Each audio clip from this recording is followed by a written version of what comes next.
king had 3 daughters, and one of which, Psyche, appeared the fairest maiden of the whole world. Men voyaged from all over the world in order to see her, attracted by her beauty. Such beauty, my lady. You are more beautiful than the goddess of God. A name I don't deserve. Meanwhile, at Mount Olympus, Hello, my lovely mother. Eros? Eros, I'm so angry.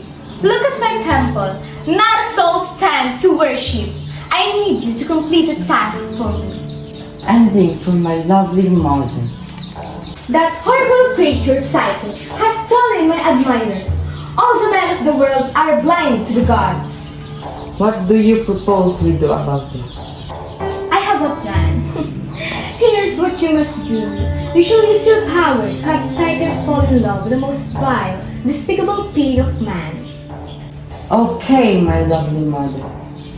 Eros prepared to obey the command of his mother. Then, in his invisible form, he went to Psyche's chamber and found her fast asleep. Eros, startled and struck by the beauty of the lady, wounded himself.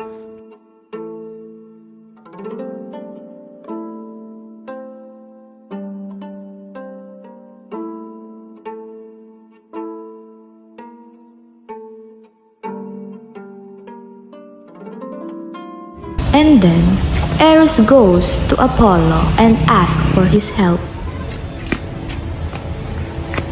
I need your help. How may I be with your assistance? My mother was ordered me to make Psyche fall in love with a hideous man, but instead I myself have fallen in love with her. What should I do? I will come up with a plan. Apollo! Oh no, I must not be seen. Well, hello, King. How may I be with your assistance? I must find my daughter Psyche a good husband. Well, in order for her to find her destined husband, she must be dressed in the deepest mourning, must be set on the summit of rocky hill alone, and there, her destined husband, a fearful winged serpent, stronger than the gods themselves, will come to her and make her his wife. What has my daughter have done to deserve this treasury? On top of a rocky hill in the darkness, Psyche awaits her destined husband and being uplifted by Zephyr. And with that, all of Psyche's trouble left her. She fell sound asleep. Soon after, Psyche awoke beside a bright river. On the bank was built a beautiful palace. Do not be afraid, enter the house. This wonderful home is all yours. We are your servant, here to do as you desire. The rest of Psyche's joyful day included the delightful bath, the most delicious food, and listening to the beautiful choir. At night, Psyche found herself in the presence of her lover, but does not know his identity due to the darkness. After many days of happiness at the palace, Psyche longed to see her sisters at the rocky hill where she had been picked up by Zephyr, but her lover would not allow it. So that night, she convinced her husband to let her see her sisters. Her husband didn't agree with this, but because Psyche insisted, he let her do what she wants.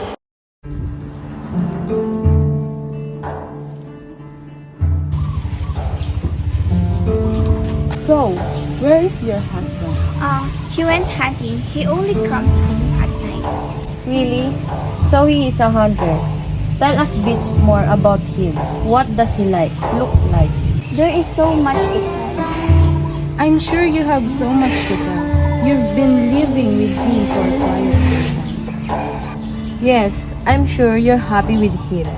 So, tell us what you both do here. Actually, I haven't seen my husband since I came here. He only comes home at night and leaves before dawn. What? You don't know what he looks like? Yes, he won't allow me to see him. Of course he won't, because he's a monster. No, he's very nice and he loves me. How can you say that he loves you when he will not even let you see him? Yes, he is definitely hiding something. You have to know what that is before it's too late. He might be a monster who's trying to impress you that in the end, he'll eat you. What shall I do? Or he gets home, hide the lamp and the knife. Wait for him to fall asleep, then light the lamp and see what he looks like. If he is a beast, don't hesitate to cut his head. The sisters said their goodbyes, and Psyche was left with wandering thoughts. She hesitated to follow what her sisters told her, but she cannot deny her own curiosity, so she hid a lamp and a knife. At sunset, her husband came. When he had fallen into his first sleep, she silently rose and uncovered her lamp, beheld not a hideous monster, but a most beautiful and charming of the gods. As she leaned the lamp over to have better view of his face, a drop of burning oil fell on the shoulder of the god. Startled, he opened his eyes and fixed them upon her. Then without saying a word, he spread his white wings and flew out of the window. Psyche cried and cried, then went home. My husband left me. I adored him. I thought he was a monster, but alas, I should have trusted him. Tell me, sister, who is this husband of yours that you cry so much for him? Cupid!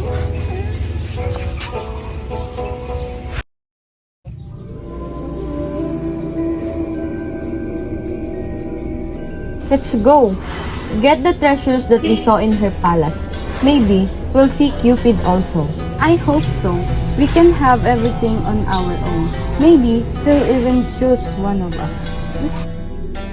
With this idea, without saying a word of her intentions, each of them rose early the next morning and ascended the mountain, and having reached the top, called upon Zephyr to receive her and bear her to his lord. Then leaping up and not being sustained by Zephyr, fell down the precipice and was dashed to pieces. Meanwhile, Psyche searched for her husband until she came across Ceres, who helped her find her way. Where's my husband? What should I do? Oh, Psyche, truly worthy of our pity. Though I cannot shield you from the bronze of Venus, yet I can teach you how best to allay her displeasure. Go, then, and voluntarily surrender yourself to your lady and sovereign, and try by modesty and submission to win her forgiveness. Psyche went to the temple of Venus.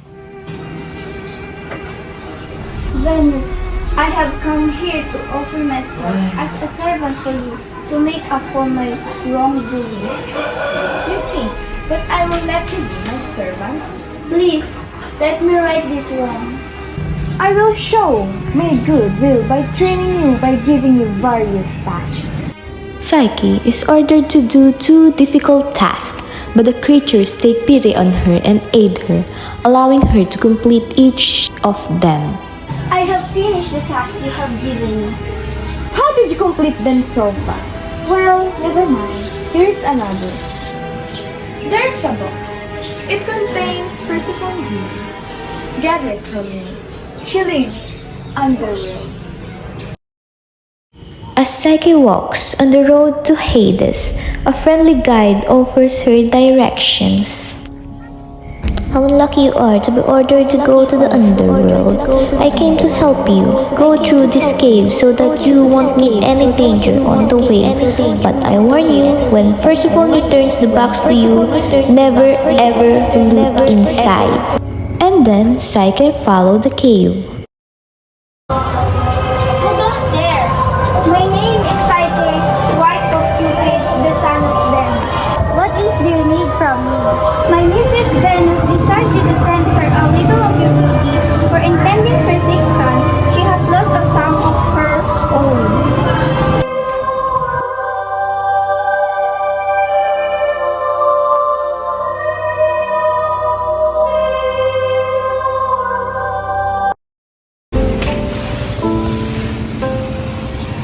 I should get some of this beauty and put it on myself. In that way, I will look more beautiful in the eyes of my husband.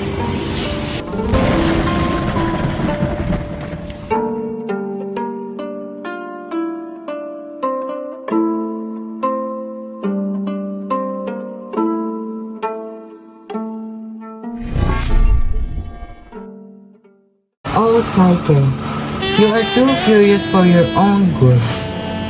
These few days, I have missed you too. I cannot live without you. I felt the same way. Cupid, I love you. Cupid flies up to Mount Olympus and arranges his marriage to Psyche with Jupiter. Jupiter consents. Cupid and Psyche have a beautiful marriage. Psyche is then offered immortality, which she accepts. She drinks ambrosia and becomes immortal. And in due time, they had a daughter born to them whose name was Pleasure.